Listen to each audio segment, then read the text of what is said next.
Hello everyone, Akshay Singh this side from ISM Institute of Stock Market. In this video, we are going to talk about NMDC, National Mineral Development Corporation, which is a public sector enterprise. We're going to see some technical as well as some fundamental aspects of it. So let's get started with some fundamentals. First of all, we can see a clear uptrend here. Price has moved from 134 odd levels to 170, which shows a good demand in price. If you see some pros of NMDC, it says company is almost debt free.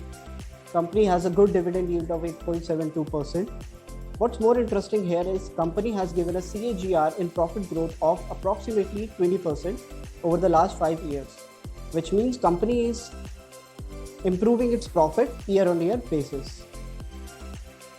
When we see peer comparison, we can clearly see here that the PE of NMDC is 4.78, which indicates that it is undervalued as compared to its peers. It has a good market capitalization, which means company is big. ROCE, that is return on capital employed, is 30%, which is very, very good.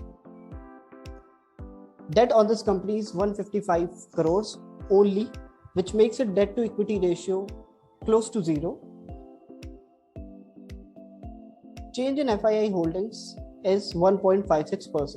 We'll talk about it in some time.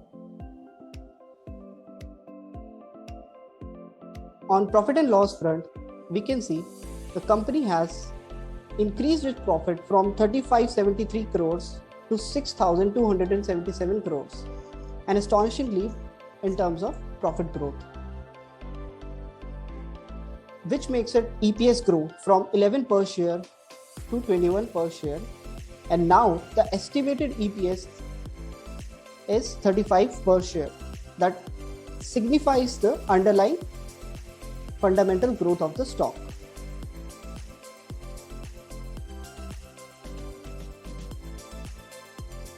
Now on shareholding pattern, promoter is Government of India, and what we have to concentrate on FIIs and public shareholding. So we can clearly see here that public shareholding has reduced from 12.05% to 10.51%, a reduction in retail shareholding. Whereas on the other hand, FII shareholding in this stock has increased from 5.32% to 6.88%, which means the shares are being transferred from weak hands to strong hands, as FIIs are considered strong hands. So this signifies the underlying demand by strong hands in this stock.